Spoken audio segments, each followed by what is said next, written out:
Thy fame passes, our path to your blood.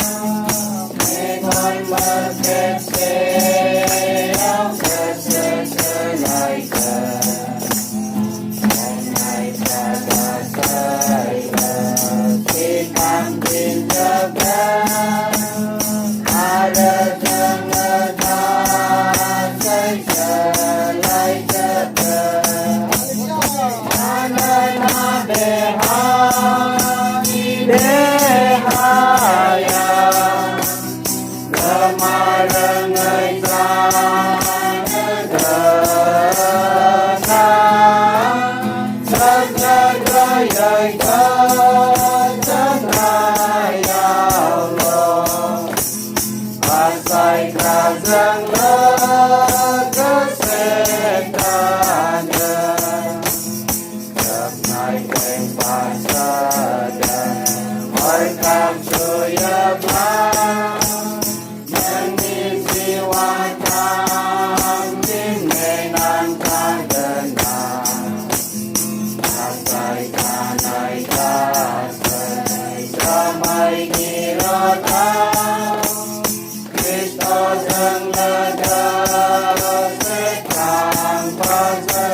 Sai ra chân lỡ sẽ